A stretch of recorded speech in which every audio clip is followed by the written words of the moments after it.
Iniciamos ya con este panel y nuestros siguientes invitados. Tenemos a Roger Celi, Héctor Muñoz, una cordial bienvenida para el segmento Ecuador en Democracia 2025 en la cadena radial. Bienvenidos, muy buenos días. Muchas gracias, muy buenos días. Roger, buenos días, gracias por esta invitación. Bien, empezamos con el tema de gobernabilidad. ¿Cómo se le presenta el panorama a la persona que va a ser electa el día de hoy, que los ecuatorianos, más de 13 millones de ecuatorianos que están asistiendo ya a los distintos recintos electorales a nivel del país, van a elegir un nuevo gobernante, una nueva opción? Creo que no es un tema fácil para ninguno de los dos. Creo que el reto que les va a tocar asumir es un tema complejo en relación a la gobernabilidad, y por eso creo que lo más saludable, lo más lógico y, digamos, lo más madura, o sea, desde la madurez política se debería implantar en este país, es que yo espero que una vez que se den los resultados del día de hoy o el día de mañana, quien sea favorecido por el voto popular haga un ejercicio democrático de invitar al otro para poder conversar y llegar a plantear soluciones en conjunto. ¿Y por qué? Creo que es una de las primeras veces, sobre todo desde el retorno a la democracia, que vemos una polarización política tan grande, en donde necesariamente el 50% de la población piensa diferente a lo que piensa uno. Con lo cual, creo que este ejercicio va a ser absolutamente fundamental. Es más, quizás yendo un poquito más allá, pensar en un acuerdo de convivencia con el país, en donde efectivamente se respete la legitimidad que tiene el otro de pensar diferente que yo, de saber que quizás la persona que ganó, el otro casi 50% del país no comulgó con sus tesis, no comulgó con sus causas, y que eventualmente el otro tiene justamente esa población que apoyó diferentes temas que no los presenté yo. Y con lo cual, si es que voy a ser el presidente de los 18 millones de ecuatorianos, por lo menos con un sentimiento básico de responsabilidad, entender aquello, porque uno no va a gobernar solamente por la gente que votó por él. Exactamente, es para los 18 millones de ecuatorianos, ¿no? Estimado Roger. Bueno, yo coincido con Héctor en este caso. Creo que mañana gana cualquiera de las dos fuerzas. Hoy mismo, ¿no? Ya a partir de las 6 sí, estaremos viendo ya la tendencia. Se va a oficializar. Ajá. Y igual es importante siempre esperar los resultados oficiales. Y la otra fuerza no va a desaparecer, ¿no? Esa preferencia electoral no va a desaparecer. Esas personas que se sienten representadas y esos representantes en el Parlamento pues van a estar ahí y van a tener que coexistir. Desafortunadamente hemos visto que al menos en la campaña esa no ha sido la posición de las organizaciones políticas, sino más bien en estos relatos de la patria o la mafia se nota que hay una proyección de anulación del otro y no de coexistencia, entonces eso es riesgoso. De ahí, en cuanto a la gobernabilidad, yo sí quisiera decir que la gobernabilidad no solo pasa en la relación ejecutivo-legislativo, que es muy importante. Que esa es la base primordial y que ahí también lo vemos un tanto, no polarizado, sino que está bastante peleado las tendencias, ¿no? Tanto de correísmo como de ADN. Yo más bien tengo un enfoque un poco externo a lo que va a pasar en la Asamblea Nacional. Siempre en el Parlamento va a haber un reto de negociación, de búsqueda de acuerdos, pero a mí lo que me preocupa es que posiblemente esta sea una de las asambleas que haya perdido en la historia del país su poder de ser contrapeso al Ejecutivo. Creo que el resultado de esta asamblea da para que haya una agudización del hiperpresidencialismo en este país, dado que, por ejemplo, matemáticamente es improbable que un ministro, de gane quien gane, sea sancionado con una censura o una destitución en un juicio político, porque los votos no dan, se necesitan 101 votos para esa realidad. Así es. Y ahí también se agudiza este tema en materia de transparencia y rendición de cuentas, porque yo no veo, no sé si tú coincides conmigo, Héctor, a un ministro compareciendo en la asamblea, porque finalmente no va a haber ninguna sanción, o entregando información. Y ahí conecto con otros temas que pasan en el país que tienen que ver con la gobernabilidad. ¿Qué pasa si es que el Estado se vuelve opaco, dado que no va a tener una sanción por parte de la Asamblea, y que quizá el otro mecanismo de control sea, por ejemplo, la Defensoría del Pueblo? que puede exigir que se entregue información, pero si tú tienes los 77 para mover al defensor del pueblo, pues comienza a notarse una suerte de política desenfrenada que podría haber del Ejecutivo. Más aún cuando posiblemente también el Ejecutivo tenga interés, evidentemente, en tener a consejeros de participación ciudadana y control social afines al régimen y que finalmente te puedan adecuar la cancha política para tener tu propio plan, ¿no? Sin frenos. Entonces, en conclusión, desde esta primera lectura de la gobernabilidad, yo veo que posiblemente se agudice el hiperpresidencialismo en el país. Este choque que hay, como decía Héctor, es un 50% que se ve prácticamente, se evidencia en esta campaña electoral. ¿Cómo va a el nuevo presidente, nueva presidenta que vaya a elegir el pueblo ecuatoriano, va a poder gobernar? La única forma de gobernar es llegando a acuerdos, haciendo el ejercicio democrático de saber, de sentarse, tener esa capacidad de sentarse con quien piensa diferente que uno. Pero es lo menos la política se trata lo que de eso, no lo hacen. Y les va a tocar hacer, porque lo contrario esto va a ser invivible. Está polarizado totalmente, ¿no? Pero ojo, otra cosa también yo creo que es importante, y no solamente este ejercicio lo tienen que hacer los políticos, me parece que este ejercicio también lo tenemos que hacer desde la sociedad civil.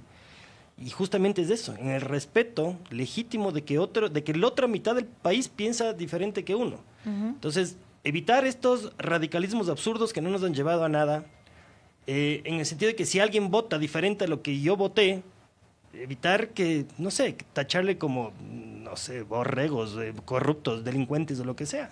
O por el otro lado, ¿no es cierto? No sé, cartones o lo que fuesen, ¿verdad? O sea, creo que... O sea, es de lado y lado que vienen los ataques. Es de lado y lado, y es de la sociedad civil, de nuevo, tiene que también reaccionar, ser responsable y saber que el país lo vamos a tener que sacar todos.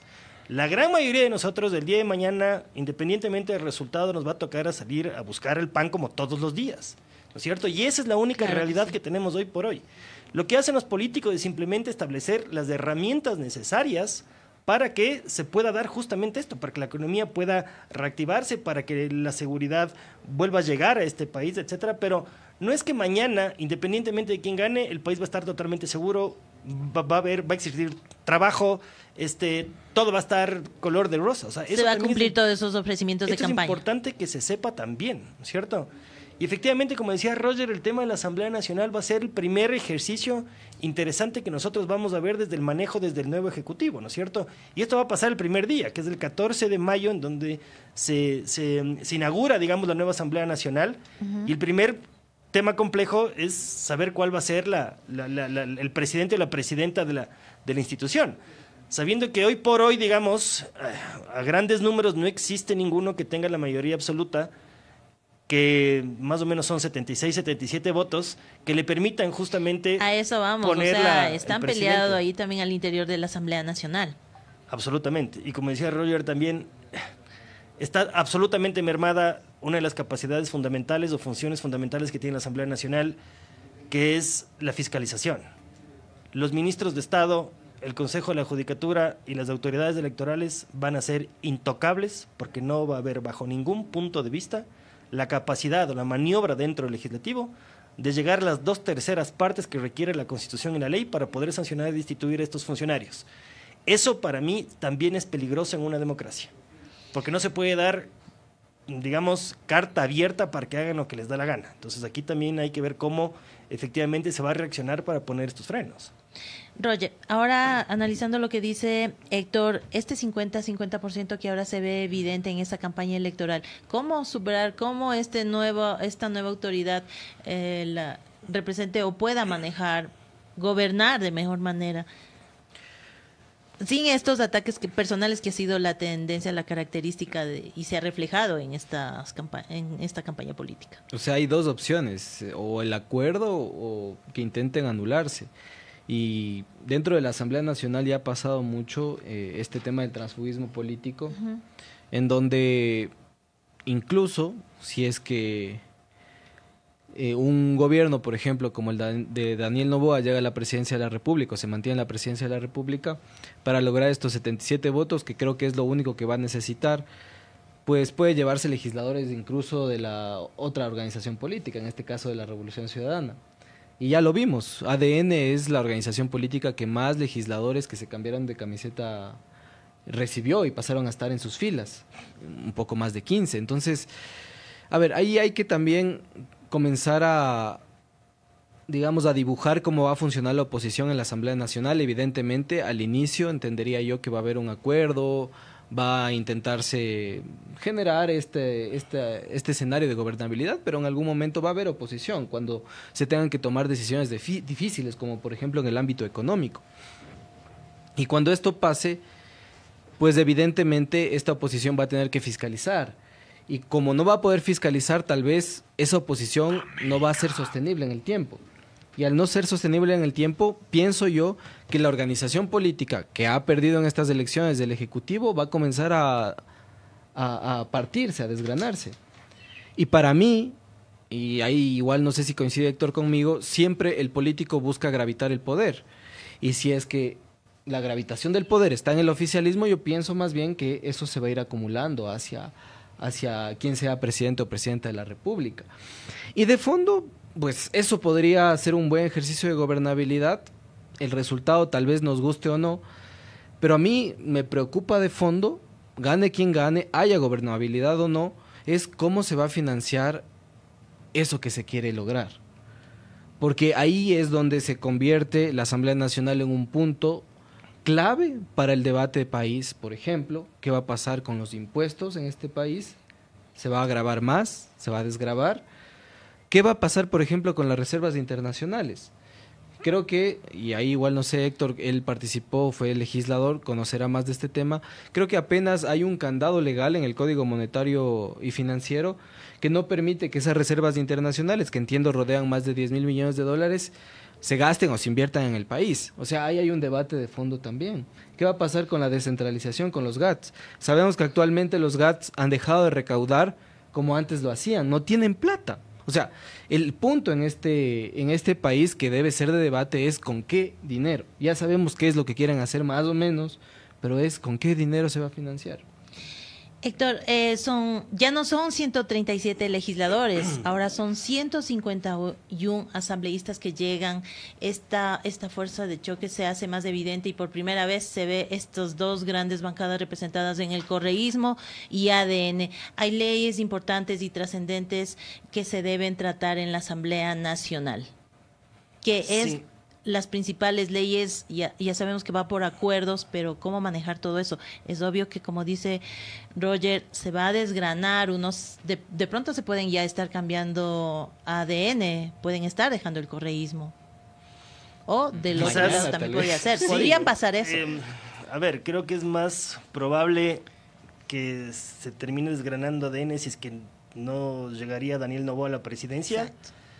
Que los otros, porque quizás los otros son más disciplinados, son más estructurados. Aquí quizás de hacer un movimiento nuevo, un partido nuevo, dependen directamente de la figura del presidente. Y evidentemente la figura del presidente es una figura fuerte que yo creo que puede llegar a aglomerar a toda esta gente con algo de disciplina. Lo otro, si es que llegase a pasar, capaz de nuevo podría ser... Vamos a ver que se desgrana. Podría ser. La bancada. No lo sé.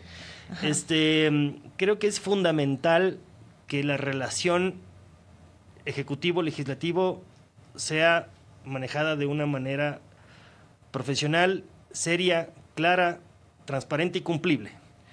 Me parece que, digamos, en el escenario de ganar Noboa, debería pensar bastante bien quién es su ministro de gobierno. No puedes mantenerle a un ministro de gobierno que eventualmente te puede llegar a servir para unas elecciones en donde tienes este componente de confrontación, mantener o estar sentado en el gobierno y saber que tienes 4 años de una relación continua con el Parlamento Nacional. Es fundamental entonces un ministro de gobierno que pueda tener esta relación, mantener esta relación legislativo-ejecutivo. Que entienda cómo se maneja la Asamblea, ¿no es cierto? Y por otro lado, desde el Ejecutivo también ser un poquito más hábiles en el sentido que poder coordinar de una manera eficiente con su bloque legislativo. O sea, es decir, la Secretaría Jurídica de la Presidencia tiene que tener una coordinación directa con el bloque de la Asamblea Nacional del Ejecutivo. De lo contrario, se dan estos problemas que se ha dado los vetos totales por parte del presidente, lo cual es un desgaste total de lo que pasa en la Asamblea Nacional, porque recordemos que a la Asamblea no solamente van los asambleístas, a la Asamblea van los gremios, a la Asamblea van los grupos productivos, a la Asamblea van la academia, a la Asamblea va mucha gente que está preocupada por el tratamiento de una u otra ley. Entonces, es fundamental tener esta correlación ejecutivo-legislativo justamente para temas de gobernabilidad. No son espacios absolutamente diferentes, tienen que existir una coordinación, tienen que estar organizados también. Evidentemente con el respeto a la independencia de cada una de las funciones, pero debería haber esta coordinación justamente para que las leyes que propone tanto el Ejecutivo como las que propone la Asamblea Nacional y que terminan siendo, digamos, vigentes a través de la publicación en el registro oficial, sea algo que verdaderamente sirva para la ciudadanía y que no queden simplemente en un papel que no sirva de nada. Y el último tema que a mí me parece que es indispensable analizar es saber si es que va a haber una constituyente o no. Porque esto también puede poner mucho freno a temas de inversión.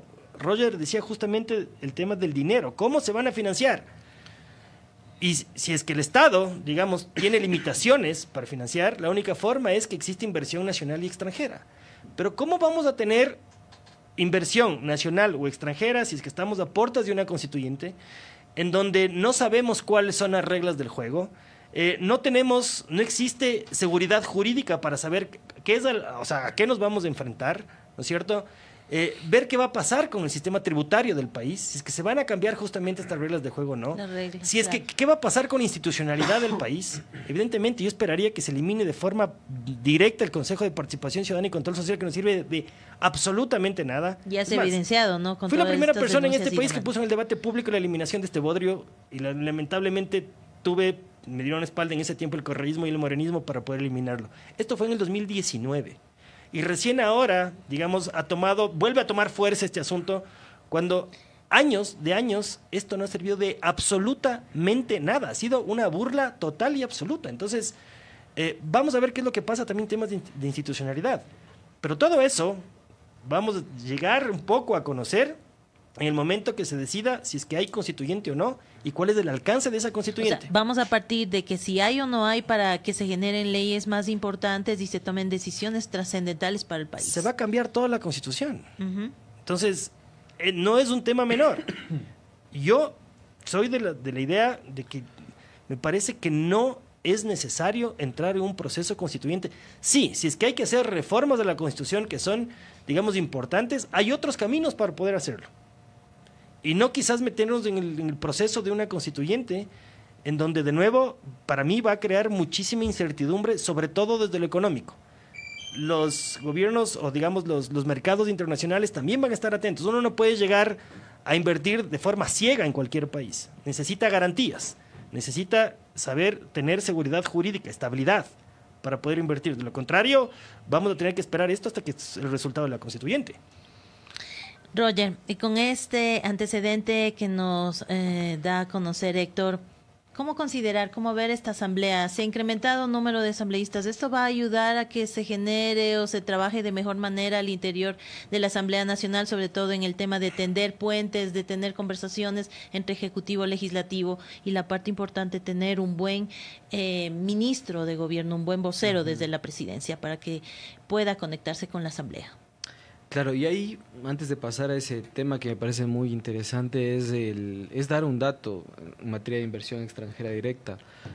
Y en comparación con nuestro vecino de Colombia, en uno de los últimos meses, o bueno, más bien el último trimestre del 2024, Colombia recibió más o menos 3.200 millones de dólares en inversión extranjera directa y Ecuador de 600 a 900.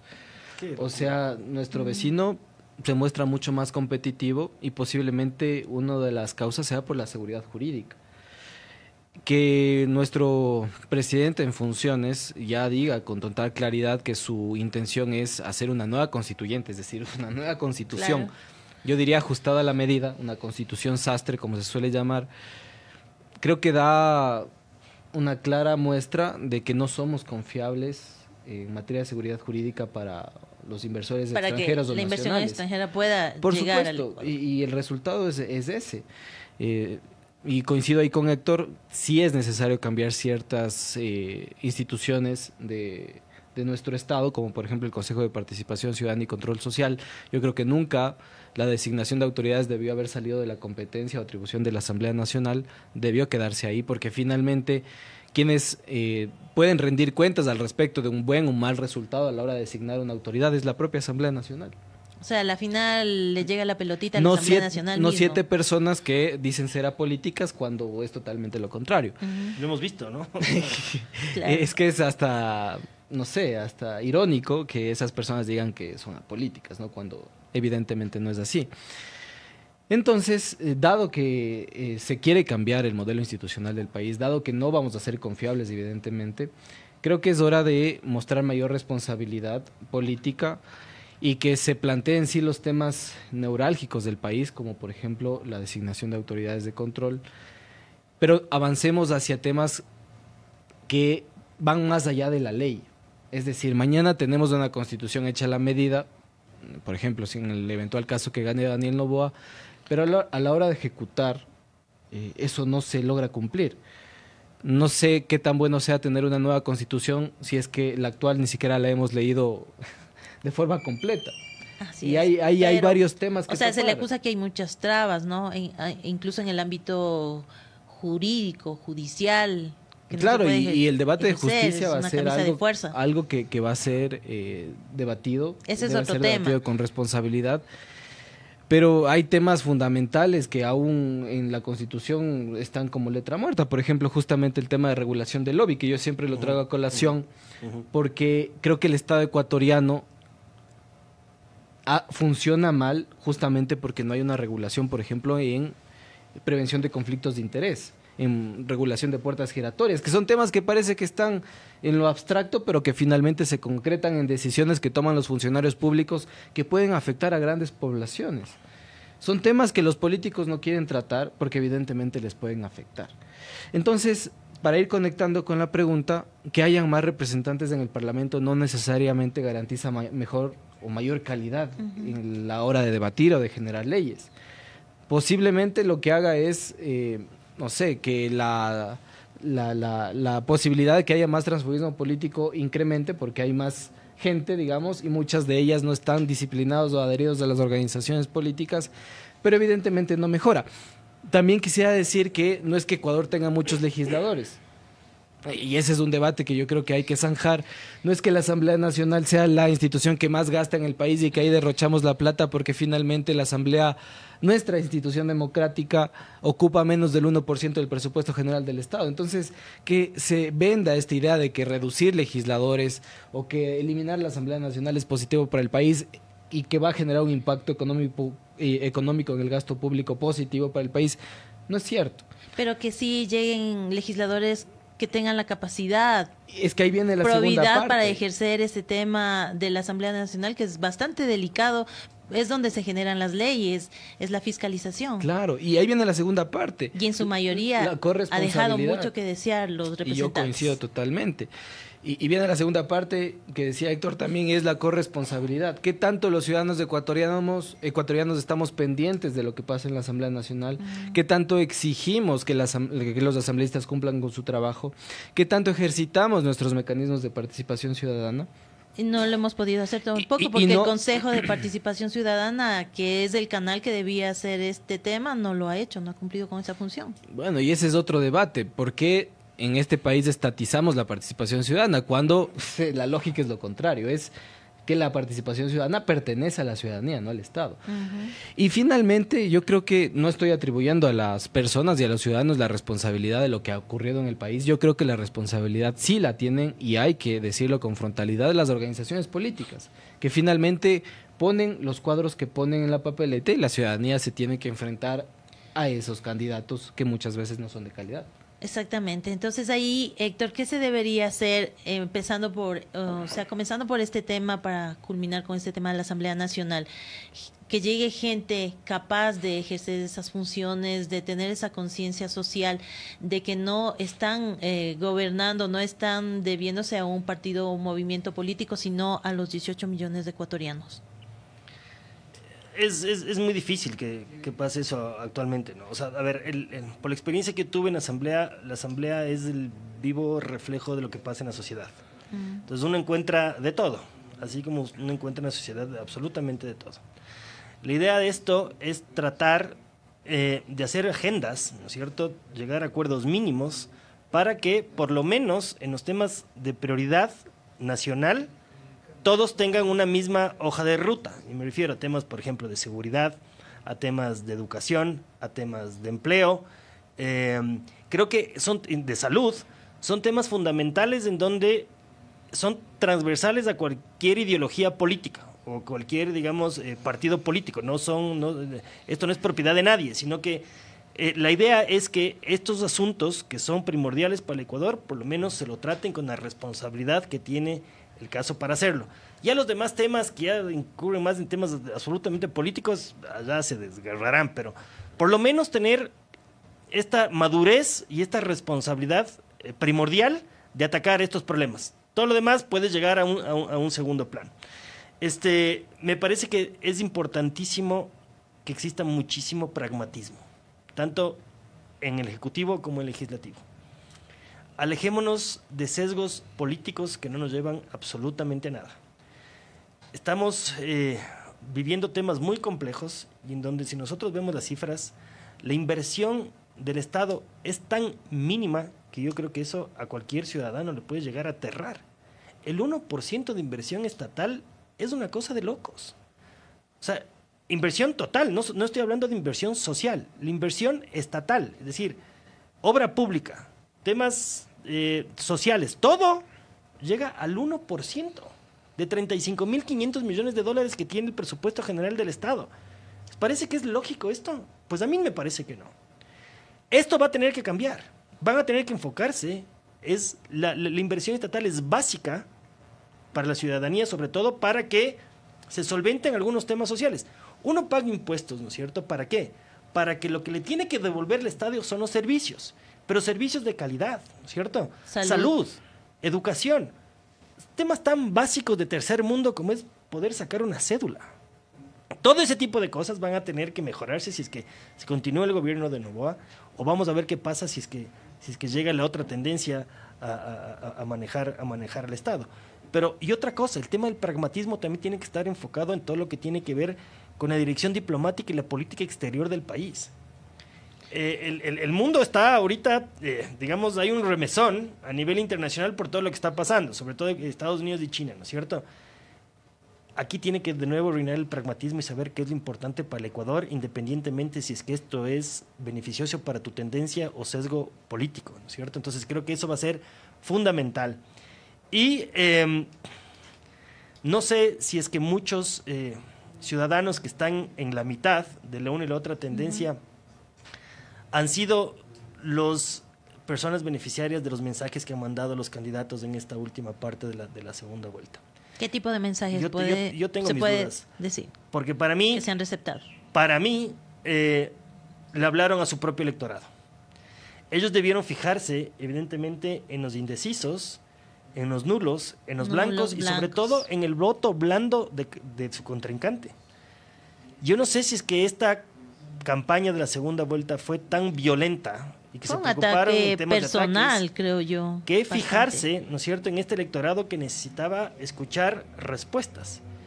Y de nuevo, la única forma para mí que el Ecuador pueda salir adelante es que hagamos este ejercicio de un acuerdo de convivencia, porque lo contrario, esto va a ser invivible y no quisiera pensar en que el próximo gobierno no duraría los 4 años por los cuales se van a elegir.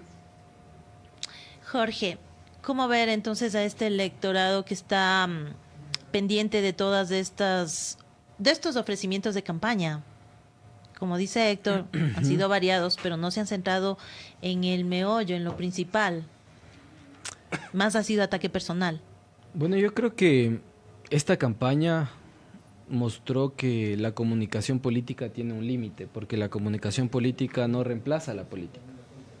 Entonces, cuando vemos que ya no tiene efectividad cierto mensaje o cierto TikTok o cierto mitin político, es porque finalmente la ciudadanía ya no come ese cuento y la ciudadanía, si es que se siente insegura, si es que ve que a su familia o a los vecinos le roban, si es que no encuentra empleo, si es que, no sé, si es que sus hijos, sus familiares no acceden a la educación superior, entre otros, creo que ahí esta comunicación política, estos ofrecimientos, estas propuestas ya quedan vacías, quedan como poco confiables para la ciudadanía.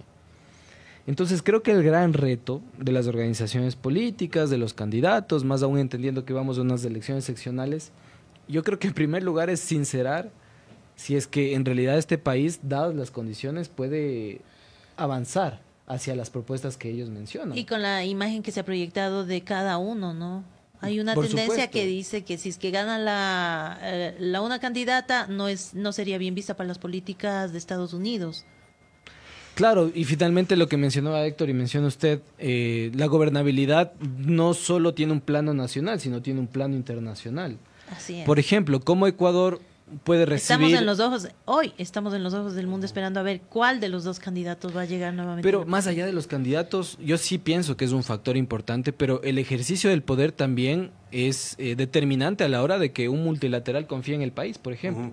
Si no hay transparencia en las decisiones públicas, difícilmente un multilateral va a poder invertir en el país. Y no solo a nivel nacional, sino a nivel subnacional. Yo creo que un debate importante, igual no sé si coinciden conmigo, es si es que realmente el modelo de descentralización en el país está funcionando o no, en materia de recaudación, en materia de inversión, en materia de funcionamiento del territorio. Seguridad. Creo que a veces, claro, olvidamos que existe interconexión entre las políticas de Estado y las políticas que hay en los gobiernos subnacionales. Es por ello que muchas veces hay una suerte de divorcio político desafortunado entre el alcalde, que es de otra tendencia política, y el presidente de la República, cuando debería ser lo contrario. Incluso hay una suerte de competencia, y creo que el ejemplo más claro fue el metro de Quito y la extensión. Cuando una política tan sensible como es la movilidad en el país se transformó en una suerte de propuesta de campaña. Creo que se disputaron ahí, ¿no? Y hubo ¿Quién una va disputa. en la extensión del metro? Cuando ¿Quién va realmente más lejos? Quito no tiene plata para eso. Quito no tiene recursos ni siquiera para satisfacer las necesidades de obra pública en la ciudad, mucho menos para una inversión millonaria que se necesita evidentemente, pero que en lo concreto, en lo pragmático, en lo real y en la política, más allá de la comunicación política, que muchas veces es un cascarón vacío, no se puede. Entonces, creo que todo se interconecta. Desafortunadamente la ciudadanía, y eso creo que se traslada al voto nulo, ya no confían en esa propuesta. Más allá de ser una ciudadanía antisistema, que yo no creo, es una ciudadanía que ya no confía, que ya sabe que eso que le prometen no es verdad. Y los políticos no están logrando mostrar lo contrario. Otra de las partes fundamentales en el tema de gobernabilidad es el ámbito judicial, el tema de la justicia. ¿Qué está pasando ahí? También debe haber una depuración. Las quejas vienen de ahí, de lado y lado, fiscales, jueces, envueltos en temas de corrupción. A ver, eso no tiene que ver per se con un tema de gobernabilidad, digamos, ¿no? Sino que eso ya depende de otra función del Estado, que es justamente la función judicial, que sí, creo que ha dado muchísimos reveses. Y yo he escuchado algunas propuestas interesantes, otras cogidas de los cabellos y algunas que son ampliamente inconstitucionales. Se van efectivamente que ver abocados a meterse en una reforma necesaria a la función judicial. No veo una propuesta clara, concisa y que se pueda llegar a ejecutar de forma pragmática hasta ahora de ninguno de los 16 candidatos y tampoco de los 2 que están llegando ahora al balotaje. Aquí no es cuestión de decir esto está pasando acá y veamos cómo funciona aquí. Todos los candidatos o la gran mayoría de candidatos tuvieron alguna propuesta en función de reformar este tema de la justicia. Hay que ver primero cuál es el alcance, qué se puede hacer necesariamente solo desde el Ejecutivo o qué necesita o qué reformas necesitan otros estamentos. Pero es que ahí es donde ya no se quiere hacer reformas, sino se habla de la constituyente donde se pueda cambiar todas estas camisas de fuerzas o todo esto que no les deja permitir que sea una justicia más, que se ejerce esa justicia, que no se quede ahí en la impunidad. Es que para eso no es indispensable una constituyente. No necesitamos la constituyente. O sea, sí se puede aprovechar una constituyente, digamos, para plantear esto, pero si es que no se hace una constituyente... El tema de la existen prisión otros preventiva. Existen otros mecanismos legales. La asamblea lo puede decir. Pero claro, cuando a mí me proponen, cuando escucho propuestas de que quieren meter, que le quieren, no sé, judicializar o sancionar al niño de 12, 14 años como adulto, a mí me parece que es una, perdón la palabra, una estupidez manifiesta. Ahí es la forma más simplista de decir, te fallé como Estado, no te puedo dar las garantías necesarias, no existe la suficiente inversión para preocuparme por ti cuando eres adolescente, ¿no es cierto? Entonces lo más fácil es decir, ¿sabes qué? Te vamos a ti a sancionar como si fueses adulto y tienes que irte preso con estas cárceles de inframundo que tenemos en el país. O sea, ¿cuál es el mensaje que estamos dando a la ciudadanía? O sea, cuando existe esta ausencia de Estado, ¿no es cierto? Este tipo de propuestas populistas peligrosas son las que afloran. Entonces, ¿por qué no nos ponemos a pensar mejor desde el otro lado? ¿Qué te estoy dando yo como Estado a ese sector de la población, de la sociedad, para darte los recursos necesarios para evitar que tú caigas en esto? ¿No es cierto? El tema de la prevención, muy pocos políticos lo hablan. Como es mucho más sexy desde lo político, es mucho más atractivo vender el populismo, ¿no es cierto? Porque esto va a calar quizás en gran parte de la sociedad, pero la gente que tiene, digamos, algo de experiencia en esto, se da cuenta que el aumento de penas o este tipo de propuestas cogidas de los pelos, en ninguna parte del mundo han tenido un resultado positivo para enfrentar la delincuencia. No Aquí es la el única mejor camino. no es la prevención, es invertir como Estado, es tener presencia del Estado ecuatoriano justamente en ese sector de la población que está absolutamente desatendido. Pero claro, eso no vende, eso políticamente no atrae, y eso además como gobierno te toca invertir. Entonces quizás, entre comillas, tienen otras prioridades, y a mí me parece que esto es lacerante para cualquier democracia. Estimado, ¿cómo lo ve usted ahora que estamos hablando del tema? O sea, no es que, bueno, la justicia es otro tema, pero está vinculado, lo quieren manejar como el tema de la constituyente, que debe haber una constituyente para que se pueda reformar muchas cosas que están mal en el ámbito de la justicia. Y como bien dice Héctor, no es indispensable una constituyente. De hecho, la Asamblea Nacional ya ha intentado en un sinnúmero de trámites legislativos reformar ciertos aspectos que tienen que ver con la justicia, pero finalmente creo que son debates que se han polarizado, desafortunadamente son debates que se han politizado y que no han tenido un acuerdo. Ahora, todo tiene que ver con o sea, la calidad de las reformas legales que se hagan en cualquier materia, sea justicia, sea institucionalidad, sea ambiente, pasan por la calidad de políticos, la calidad de debate que hay en la Asamblea Nacional. ¿Y por qué digo esto?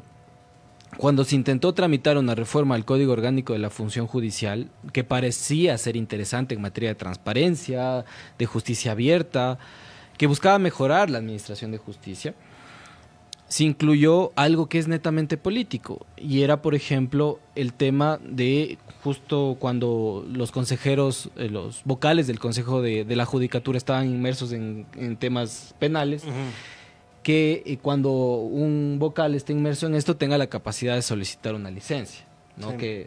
Entonces, cuando hay reformas serias que se intentan plantear en materia de justicia o otros temas, se introducen ciertos aspectos que son políticos, que son netamente políticos. Entonces, si la ciudadanía se da cuenta de eso, lo alerta, pues esas leyes simplemente se caen, y en este caso fue vetada totalmente.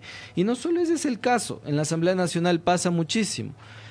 Cuando se tramitaban reformas al servicio exterior, que buscaban, entre otras cosas, mejorar la participación de los jóvenes, se introdujo una reforma sastre que buscaba beneficiar a una persona que no cumplía con la edad para ser embajador, en este caso alguien afín al gobierno, y era una reforma con dedicatoria que se incluyó ya en el último tramo del debate legislativo, y esa reforma de nuevo se cayó. La reforma de la Ley Orgánica de la Función Legislativa, que intentaban regular el transfugismo político, bueno, con una reforma cosmética, pero al menos ya se incluye el tema. Finalmente incluyeron otro tipo de cosas, temas políticos, o sea, y se caen las reformas. Entonces, si mañana ustedes me dicen, bueno, la Asamblea va a reformar el sistema de justicia, pues interesantísimo, se hace un gran trabajo desde sociedad civil, se participa en las mesas legislativas, pero finalmente los políticos interponen el interés partidista y esas reformas se caen. La constituyente podría ser una buena oportunidad para reformar temas fundamentales, pero insisto, naturalmente la responsabilidad debería caer en la Asamblea. Si no, ¿qué pasa si Noboa, en el caso de que gane, y en los próximos 4 años pierde su envión político y tenemos otra figura política, otra, hay mucho riesgo. Otra constituyente con otro... Y vuelvo al primer punto y con esto cierro. Los ecuatorianos y nuestro sistema está caracterizado por estos caudillos. En este caso, miramos a nuestras instituciones a imagen y semejanza de quién está en el poder. Y creo que ese es un error que estamos cometiendo como sociedad. Agradecemos esta interesante conversación con Roger Celi, Héctor Muñoz, en Ecuador en Democracia 2025, que nos han